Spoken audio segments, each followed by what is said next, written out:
Salut tout le monde, bienvenue sur la chaîne des voyageurs cinéphiles. On est de passage à Hong Kong, donc c'était obligé qu'on se rende au Hong Kong Disneyland. Et on va vous faire découvrir du coup tout au long de cette vidéo à quel point ce parc est absolument unique et magnifique. Et j'espère que vous avez passé un bon moment comme nous, on va passer un excellent moment. Donc restez bien jusqu'au bout de cette vidéo, on va vous en montrer un maximum. Et bien sûr, comme d'habitude, vous donner toutes les informations et conseils nécessaires pour que vous aussi, vous puissiez réussir votre séjour.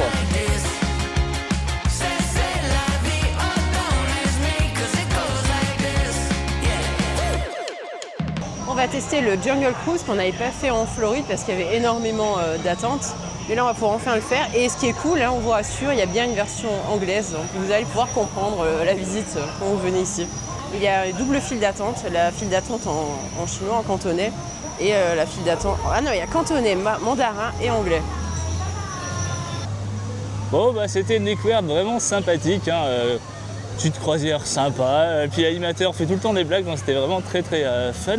J'ai été extrêmement impressionné par la qualité des animatronics, des personnages des tribus indigènes qui nous attaquent à un moment donné. C'est assez réaliste, je trouve. Donc c'était vraiment, c'était vraiment très chouette. Dans la partie Adventureland, on a une magnifique référence à Zootopie 2. Il y a partout ces petites pancartes où il faut retrouver Gary, et on l'a retrouvé, il est juste là. C'est vraiment trop cool d'avoir fait ça. Et du coup, on va tout de suite enchaîner avec une attraction que j'ai vraiment hâte de faire depuis très longtemps. C'est le Mystic Manor qui est vraiment juste ici. J'ai vraiment trop hâte et on s'y rend là. Pour le moment, il n'y a pas beaucoup d'attente. Pour le Jungle Cruise, il y avait 10 minutes en passant devant. On verra comment ça va être. J'ai vérifié tous les jours à peu près et le max que j'ai pu voir, c'était 35 minutes ou 40. Et franchement, 40 minutes, on est d'accord, c'est rien. En fait, c'est probablement l'une des plus belles files d'attente qu'on ait vues, que ce soit en intérieur, en extérieur. Il y a tellement de détails, c'est complètement fou.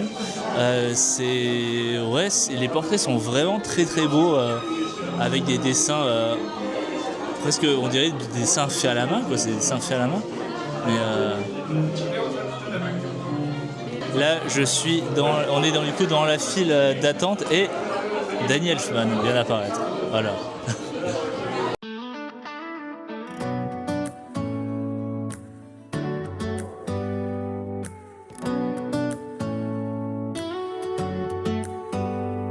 Je pense que c'est clairement mon nouveau coup de cœur. J'avais entendu parler que ce Mystic Manor était absolument unique, fabuleux, qui faisait partie d'un top des meilleures attractions de tous les Disney confondus. Et je comprends pourquoi, parce que c'est un vrai bijou d'animation, d'animatronics. Ça mélange animatronics, effets spéciaux, enfin c'est genre extraordinaire, c'est tout ce que j'aime. Les décors qui bougent et puis des écrans derrière qui en rajoutent encore une couche supplémentaire, des effets de vent, le son, enfin la musique, tout est parfaitement bien orchestré. Et ouais, c'est clairement une de mes attractions maintenant préférées.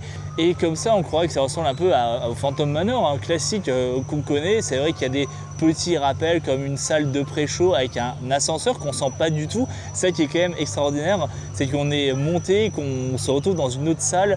Quand on voit l'agencement de comment c'est fait à l'intérieur par rapport à ce qui est proposé à l'extérieur au niveau du décor, moi j'ai complètement bluffé. Ça, c'est vraiment l'unique ressemblance, mais après, ça n'a absolument rien à voir en fait, mais vraiment. Do you hear that? My sanity about to break while everyone I know's out. On a trip, on a boat, on a lake. I'm tired of feeling all FOMO. Babe, I don't even care if we stay home. Put our to-do list on ice. Crank the AC to 79.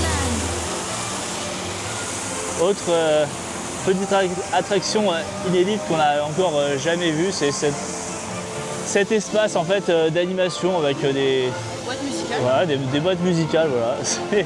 C'est vraiment chouette, sauf quand il fait 38 degrés, humidité 56%.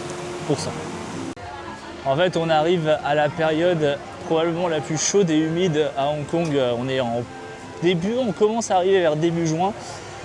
Bientôt la saison des ouragans et c'est parfois un peu compliqué, voilà, de rester comme ça dans la chaleur. Et ben, c'est de faire des pauses dans les boutiques qui sont d'ailleurs ultra climatisées.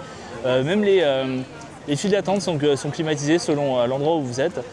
Et c'est essentiel de s'arrêter dans des boutiques pour se rafraîchir.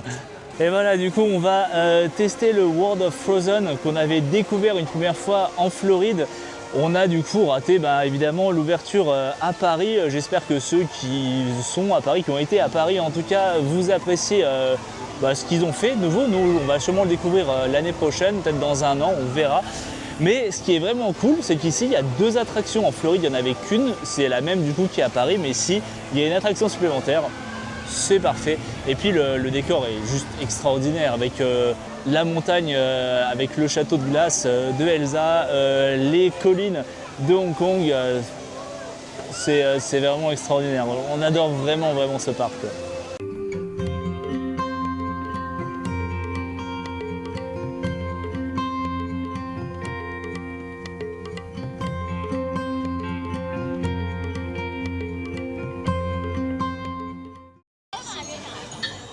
Des trucs vraiment très cool ici, c'est ces petits wagons qu'ils installent à chaque entrée d'attraction. Et du coup, ça permet de prendre la peluche en photo dans le wagon avec l'attraction en fond. Voilà.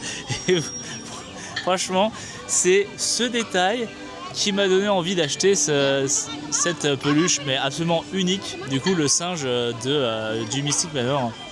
J'ai vraiment adoré faire le It's a Small World de Hong Kong, il est vraiment trop chouette. Et ce qui est cool, c'est que pendant tout le long du trajet en bateau, il faut chercher les personnages Disney qui sont un peu cachés parce qu'ils n'ont pas leur forme habituelle. Ils ont été adaptés aux formes de l'attraction, des animaux, ses formes typiques et les poupées aussi. Donc on a vraiment tous les classiques de la petite sirène de Cendrillon, c'était le tout premier, l'un des plus anciens, donc de Cendrillon jusqu'à Stitch, le plus récent, je crois qu'il y avait. Et je crois qu'il y a ça aussi à Tokyo et j'ai l'impression d'avoir vu ça en Floride aussi. Et je suis pas sûre, donc si vous vous en souvenez, dites-le nous dans les commentaires.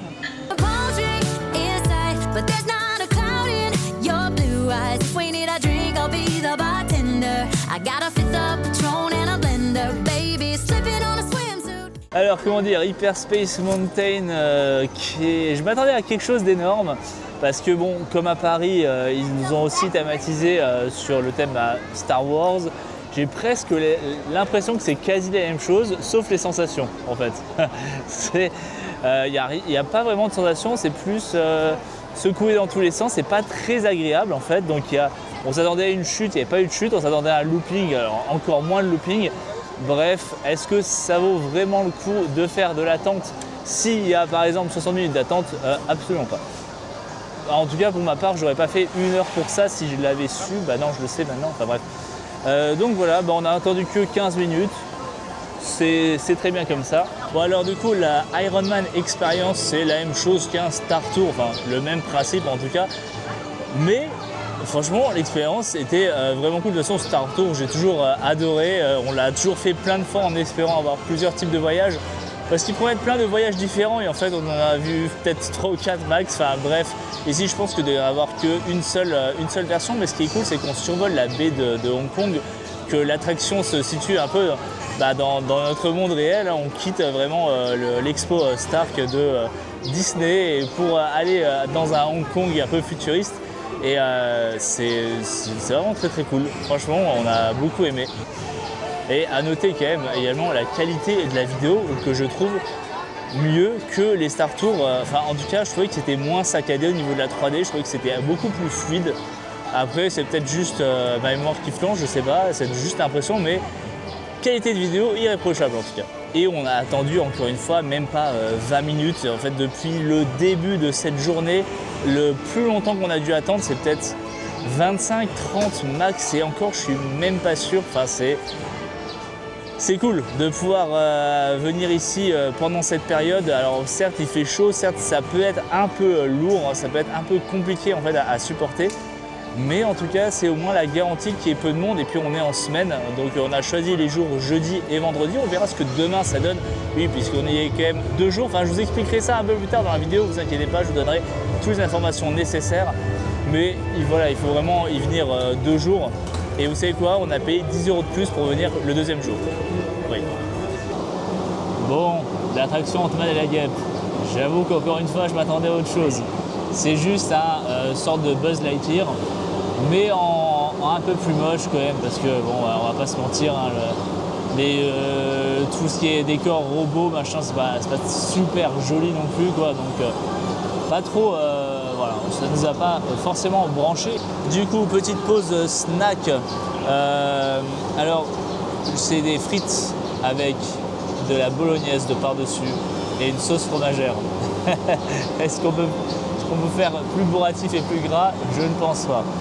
Mais c'est cool, il nous faut vraiment ça parce que on a consommé quand même pas mal d'énergie hein, aujourd'hui. Et en parlant nourriture, en parlant du coup des prix, ça n'a rien à voir. Mais bref, parlons des prix de nourriture, ça avait quand même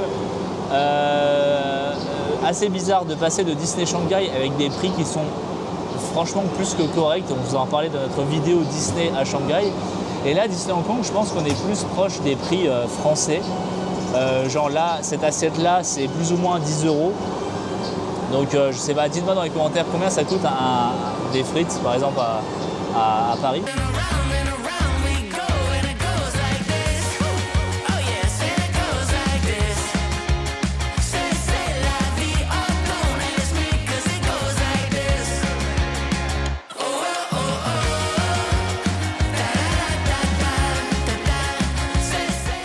Alors c'est notre deuxième jour dans le parc, oui on a pris 2 jours, mais en fait en temps normal on n'aurait pris qu'une journée parce que voilà on arrive vraiment à la fin de notre voyage et voilà on commence vraiment à avoir un petit budget, mais ce qui s'est passé, et je vous le souhaite si vous avez de la chance, après c'était peut-être parce qu'on est cette année les 20 ans de Disney, c'est que pour 10 € de plus, eh ben, on vous donnait un pass pour 2 jours, une journée supplémentaire pour seulement 10 € de plus, donc évidemment qu'on en a profité. Alors c'est vrai que malgré le fait que le parc soit petit et qu'il y a peu d'attente, en tout cas pendant cette période, eh ben, 2 jours c'est pas trop en fait, comme toujours, hein, il faut toujours au moins une première journée pour découvrir, une deuxième pour bien en profiter. Donc là pour le coup, voilà, ça tombe parfaitement bien. Du coup, on va prendre un peu plus de temps pour Frozen. Hier, on n'a pas eu le temps de faire la seconde attraction, qui est du coup une attraction basée sur Sven. On est dans son traîneau, c'est une sorte de ride, ça a l'air assez cool, donc on va tester ça. C'était court. C'était très court, franchement honnêtement je ne m'attendais pas à ce que ça soit aussi rapide, je pense que ça va se compter en secondes, peut-être 30 secondes d'attraction. Donc je ne pense pas que ça vaille le coup forcément d'attendre, s'il y a 30-40 minutes d'attente pour quelques secondes, ça ne va pas forcément valoir le coup. Là bon ça va, c'était 20 minutes et puis la déco était vraiment chouette. On entrait dans le chalet du film, on entrait dans le chalet d'Hawken, il y avait plein de petits détails assez rigolos, petite animation même. On voit Hawken qui apparaît sur la fenêtre du sauna, c'est assez drôle, la file d'attente est vraiment assez chouette à faire. Et ouais, l'attraction un petit peu rapide, sympa, mais par rapport à Grizzly Mountain, c'est quand même un peu moins rapide. Après, je comprends pourquoi c'est aussi court, parce que si vous regardez bien, bah, le land Frozen est quand même assez petit par rapport à celui de Paris. Enfin, les seules images qu'on a pu voir, le lac a l'air gigantesque, ça a l'air vraiment d'être une zone assez immense. Et là, pour le coup, c'est vraiment une taille assez réduite, donc pas forcément la place pour faire un grand parcours de ride. Mais voilà, en tout cas, il y a une troisième expérience à faire, donc on verra plus tard dans la journée si on y arrive. Parce que là, pour l'instant, il y a 40 minutes d'attente, et pour l'instant, 40 minutes d'attente sous un soleil de plomb, c'est pas forcément recommandé. D'ailleurs, j'en profite au passage pour vous donner un petit tips qu'on n'a pas pensé. On a vu des personnes avoir ça sur eux et c'est très pratique. C'est les patchs de fièvre. En fait, c'est des patchs que vous collez en fait à des parties de votre corps et qui vous rafraîchit instantanément. C'est plutôt cool. On aurait dû acheter ça, c'est vrai qu'on n'y avait pas pensé. Pourtant, on en a vu plein hein, en Asie. Et voilà. Donc pensez-y, petit patch rafraîchissant. Et achat également très utile, le parapluie UV. Parce que certes, on a l'air ridicule comme ça, mais quand il fait cette chaleur-là, vous êtes bien content d'être à l'ombre en permanence, sachant qu'ici, il y a des zones où il n'y a pas d'ombre du tout. Et c'est, je pense, le gros reproche qu'on ferait à ce parc-là, c'est qu'il n'est pas du tout adapté à la météo de la région. En tout cas, c'est ce qu'on a remarqué. Il y aurait quelques petites critiques encore à faire, mais ça, on en reviendra plus tard à la fin de cette vidéo. Voilà, on vous dira qu'est-ce qu'on a aimé, qu'est-ce qu'on n'a pas aimé selon nous. Mais en attendant, il est temps de profiter de la suite et des autres attractions du parc. And there ain't a palm tree in sight, but there's not a cloud in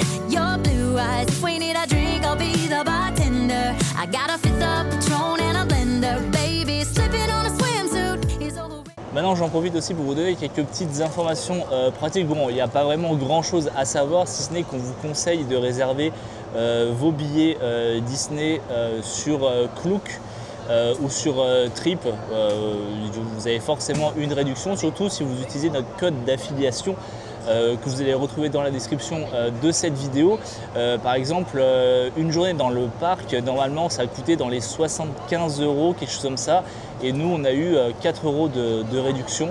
C'était peut-être un peu moins, enfin, dans tous les cas on a eu 4-5 € de réduction en utilisant Trip et trip.com, et c'est la même chose en fait pour Klook. Autre chose également à savoir, c'est que le trajet pour venir à Disney c'est hyper simple, pas besoin d'utiliser de taxi, vous y accédez directement en transport en commun. En plus ça vous donne l'occasion, si vous prenez le métro, vous faites un changement à Sunny Bay, vous prenez du coup le train de Disney, et c'est plutôt cool parce qu'il est vraiment il est très joliment décoré. Vous avez des fenêtres en forme de Hidden Mickey, puis il y a des petites statues à l'intérieur et des vieilles photos également d'époque. Voilà, on l'a trouvé vraiment très cool, hein. C'est la première fois qu'on voit un train designé Disney. C'est vraiment qu'à 10h15 que la queue commence à avancer, donc voilà, si vous ne voulez pas être bloqué dans la chaleur pendant une demi-heure, voire une heure, ce qui est quasiment insupportable, parce que je vous l'ai dit, en fait, il n'y a pas vraiment de coin d'ombre, ça sert vraiment à rien de venir plus tôt que ça. Et sinon, vous pouvez également venir depuis l'aéroport directement après votre vol, voilà, si vous n'êtes pas, si ça vous branche d'aller directement vous faire un Disney après avoir fait vos 8 heures d'avion. Vous pouvez toujours déposer votre valise à l'entrée. Il y a une bagagerie en fait qui est disponible pour ça. Bon, du coup, on a jeté notre dévolu sur ces baguettes, sur ces chopsticks qu'on trouve vraiment très mignonnes. Surtout avec le petit détail du dim sum. C'est une raviole hongkongaise avec du coup tic et tac, et voilà, ce sera très utile parce que on adore utiliser les baguettes pour manger, donc voilà, un souvenir utile. Et pensez vraiment à prendre votre temps dans les boutiques, et surtout à regarder. Il y a pas mal de coins promo, vous avez du 50% sur le premier article et 70% de réduction si vous prenez 2 articles. Voilà, la sélection est pas très grande non plus, mais voilà, il y a peut-être moyen que vous trouviez quelque chose qui vous plaît. Bon, allez, ben écoutez, je pense qu'on a trouvé quand même la meilleure attraction à sensation du parc. Donc c'est le Mountain Grizzly. Là, on vient de se le faire 2 fois de suite, tellement il y a 0 attente en fait. Oui, on se le fait 2 fois de suite sans attendre une seule minute. Et hier aussi, pareil, il y avait peut-être 10 minutes d'attente, pas plus. Je comprends pas pourquoi personne ne l'a fait, parce que c'est la meilleure attraction à sensation. Il y a 3 vitesses. Hein. Bah après, en même temps, il fait super chaud et il n'y a pas de clim vraiment dans le coin ici en fait. Il y a quand même 3 parcours, 3 accélérations. En plus, on n'est pas secoué, c'est relativement smooth. Hein. Oui, il y a un moment où on part en arrière et après on est propulsé parce qu'il y a une explosion de dynamite. Ouais, vraiment cool. Je dirais la longueur, c'est la longueur du Big Thunder Mountain à Paris à peu près. La durée du parcours, oui. Parce que c'est en 3 temps. Et je sais plus, le train des 7 nains, il était aussi assez long. C'est un des plus longs, je crois, qu'on a fait. Le plus long des 3, je dirais. C'est sûr que le train de la mine, le train des 7 nains manque quand même un peu ici, mais c'est quand même une bonne équivalence. Et voilà, je vous recommande vraiment de la faire plusieurs fois, elle est vraiment fun. En conclusion, est-ce que Hong Kong Disneyland est un bon ou mauvais parc ? Est-ce qu'il peut vraiment y avoir de mauvais parcs Disney ? De même, qu'est-ce qu'il peut y avoir vraiment de bons parcs Disney sans défaut ? Pour nous, les points forts restent quand même leurs attractions majeures et exclusives pour certaines. Donc on a le Grizzly Mountain, Mystic Manor, voilà, un vrai chef-d'œuvre qu'on a pris plaisir de faire au moins 3 ou 4 fois pendant ces 2 jours. Et puis bien sûr le Land of Frozen. Et du coup cette attraction exclusive au parc qu'on a refaite une seconde fois. Cette attraction donne vraiment de belles sensations, on a adoré la refaire. Et puis du coup on a découvert la fameuse animation qui a été proposée, qui est tout simplement fabuleuse, magique. Voilà, je vous mets quelques images pour vous donner quelques petites idées. C'est une petite interaction avec Elsa et Anna dans une petite histoire. Voilà, c'est sympa.